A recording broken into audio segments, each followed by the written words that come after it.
Bonjour et bienvenue dans votre JT Gardois. Dans les titres de ce mercredi 7 mai 2014, la victoire 3-2 du Nîmes Olympique hier soir face à Angers, l'implantation à Nîmes de la première déchetterie automatique et nous terminerons par la découverte d'Imaginarium, le nouvel espace du Siquarium au Grau du Roi.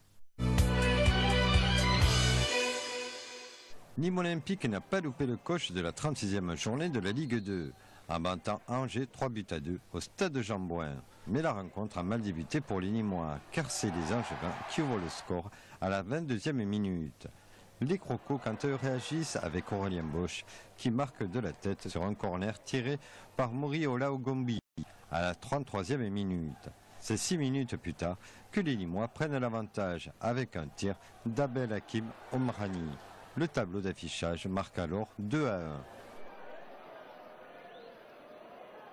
À la reprise, les joueurs de René Marsiglia vont assurer le score avec un 1-2 d'Ogombi et Omrani. Ce dernier tire du plat du pied en direction de la cage du portier d'Angers à la 62e minute.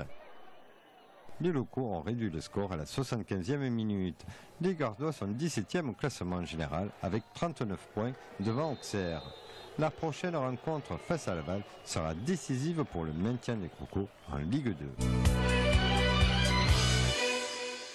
C'est une première nationale et elle est gardoise. La première déchetterie automatique a été installée à Nîmes Saint-Césaire. Créée par le groupe Nicolin et la société Apples, elle va permettre de mieux gérer l'ampleur des déchets générés par les professionnels et ce, à moindre coût. L'artisan se présente devant l'installation avec un badge qui lui a été remis auparavant. Il s'identifie devant l'installation sur la borne. Il a un menu défilant au niveau du pupitre. Il définit le type de déchets qu'il souhaite déverser. L'enceinte s'ouvre, la benne de collecte s'ouvre. Il vient déverser ses déchets. Quand il a terminé son opération, il ravance son camion. Le bras, par le biais de l'automate de gestion, va déverser dans le conteneur en pyrrole qui aurait été sélectionné en fonction de la nature de déchets, les déchets qui ont été déversés par le client. L'avantage principal de cette création est de proposer une utilisation 24 heures sur 24. Vous venez à 19 h, vous allez choisir dans un premier temps le type de déchet que vous avez et vous allez payer en fonction du type de déchet que vous avez. Ce que je veux dire par là, c'est comme vous pouvez le constater, il y a 4 flux de déchets différents qui peuvent être choisis. Donc vous paierez réellement en fonction du déchet que vous allez déposer. Si vous déposez des végétaux, vous paierez pour les végétaux. Si vous déposez pour des encombrants, vous paierez pour des encombrants. Ce qui permet d'avoir un coût, j'allais dire, basé sur le déchet au réel et non pas un coût global. Installée en déchetterie, la DHS 25 est vouée à l'achat pour les sociétés ou entreprises. Son coût, 135 000 €.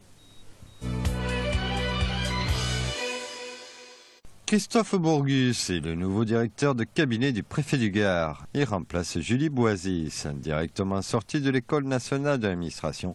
Il a pris ses fonctions le 5 mai à la préfecture du Gard. Ses principales tâches seront la sécurité routière des personnes et environnementale, ainsi que la communication externe.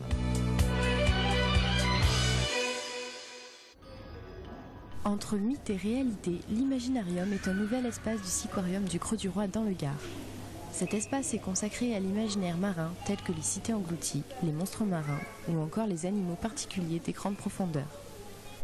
C'est un ensemble en fait, on va dire, de jeux interactifs qui amène beaucoup de pédagogie et de présentation d'espèces marines.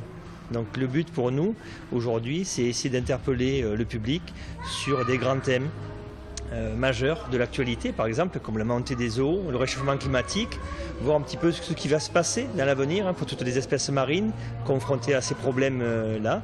Dans cet espace est également mis en avant des illusions d'optique qui comparent les monstres des mers tels que les marins les imaginaient à l'époque et tels qu'ils le sont vraiment. L'air incroyable mais vrai nous montre des animaux des profondeurs assez étranges.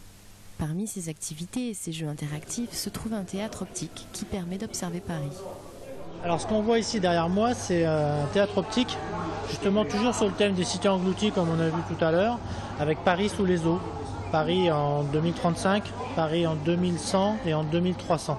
Sous la problématique du réchauffement climatique et de la montée des eaux, l'Imaginarium est un espace qui projette et interroge le visiteur sur le futur, pour au final le plonger dans la réflexion.